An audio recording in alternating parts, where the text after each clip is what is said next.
तथा आज बात करेंगे शिव के त्रिपुंड की। आप सबने देखा होगा कि शिव शंकर भगवान के माथे पे त्रिपुंड होता है जो क्षैतिज होता है। इसका क्या तात्पर्य है, इसकी बात करेंगे हम आपसे। तो सबसे पहले विद्या की देवी सरस्वती, माता पिता गुरु, नवग्रह की चरण वंदना तथा आप सबका हार्दिक अभिवादन। यस्यांके च विभाति भूधर सुता देवा पगा मस्तके भाले बाल विदुर गले च गर्लम यस्यो रसि व्यालराट सोयम भूति विभूषण सुरवर सर्वाद्वा सर्वदा सर्व सर्वगता शशिनिव श्री शंकर पातु मां। शिव शंकर भगवान हम सबकी रक्षा करते हैं। वो पृथ्वी पर आए हुए व्यक्ति की रक्षा करते हैं तथा उन्हीं के देवता हैं। ये जो त्रिपुंड आप उनके मस्तक पे देखते हैं, जो कि विभूति अर्थात भस्म से बना हुआ है, वो तीनों गुणों का परिचायक है, तमोगुण, सतोगुण एवं रजोगुण। तमोगुण सबसे पहला कौन सा, जो गले में उनका सर्प है वासुकी, साथ ही उनके गले में सर्प का विष है, नीलकंठ कहलाते हैं, वो तमोगुण का परिचायक है। दूसरा रजोगुण, भवानी शंकरो वंदे श्रद्धा विश्वास रूपिणो व्याभ्याम विना न पश्यन्ति सिद्धा शांतस्तमीश्वरम। भवानी रजोगुण के, साथ ही पुत्र कार्तिकेय एवं गणपति, ये तीनों ही रजोगुण के प्रतीक हैं, संसार के संचालन के प्रतीक हैं। और उसके ऊपर में सतोगुण, चंद्रमा एवं सिर पर गंगा, जो निकल करके सुरसर की धारा पूरे भारतवर्ष में जल का प्रतीक है और सबसे अच्छा जल का उद्गम माना गया है।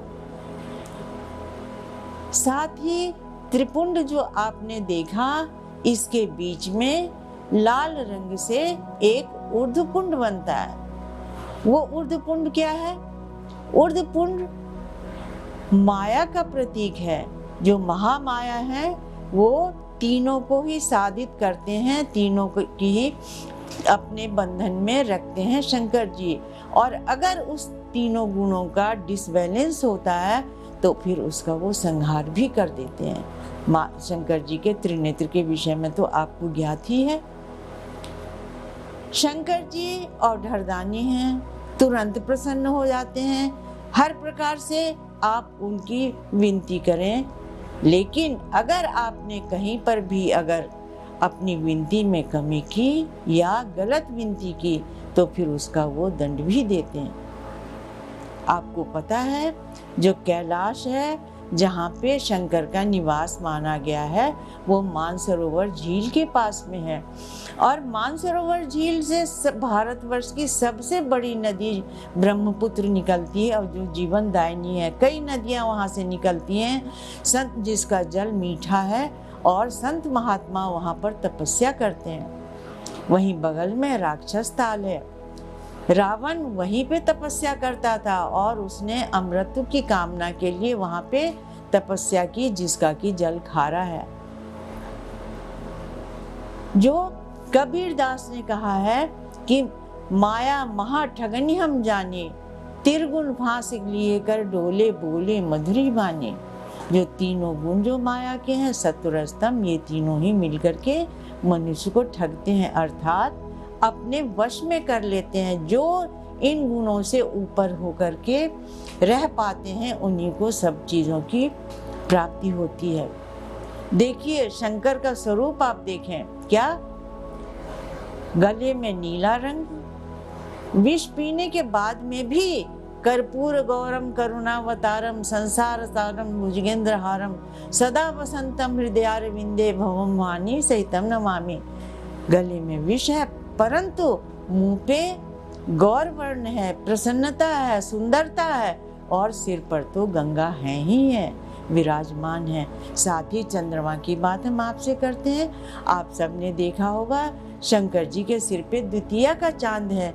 द्वितीया का चांद क्या, चांद का क्या प्रतीक है कि रात में जब सूर्य का प्रकाश नहीं होता तो चंद्रमा के प्रकाश से ही आप चलते हैं। और उगता हुआ जो चंद्रमा है वो हमेशा उन्नति की ओर लेकर के जाता है।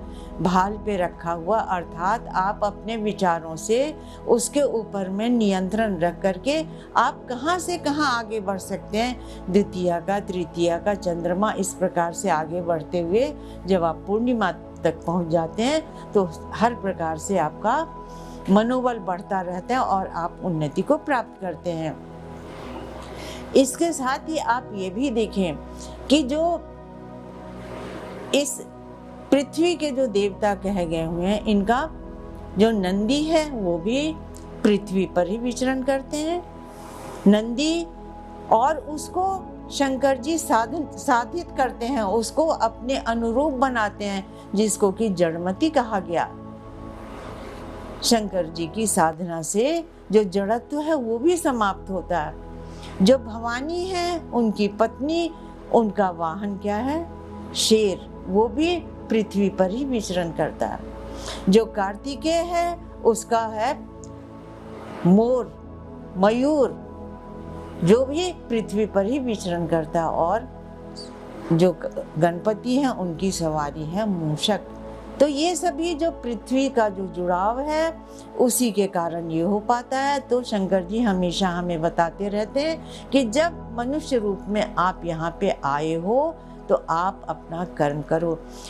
या देवी सर्वभूतेषु विष्णुमायेति शब्दिता नमस्तस्यै नमस्तस्यै नमस्तस्यै नमो नमः। तो ये तीनों गुण जो हैं, तीनों जो देवियां हैं, इन सब की साधना ही हमारे को कल्याणकारक होती है। सत्यम शिवम सुंदरम की जो कल्पना की गई है, तो आपको मालूम है शिव का अर्थ क्या होता है? शिव का अर्थ है कल्याण, शिव का अर्थ है कल्याणकारक। तो सत्य हो, लेकिन अगर वो कल्याणकारक नहीं है तो वो हमारे लिए कुछ भी नहीं है। कल्याणकारक हो और साथ में सुंदर हो, पूरे ही विश्व को कल्याण की ओर प्रेरित कर सके, वही शिवत्व की बात है। फिर आपसे मिलते हैं अगले वीडियो में। स्टे ट्यून, तब तक के लिए नमस्कार।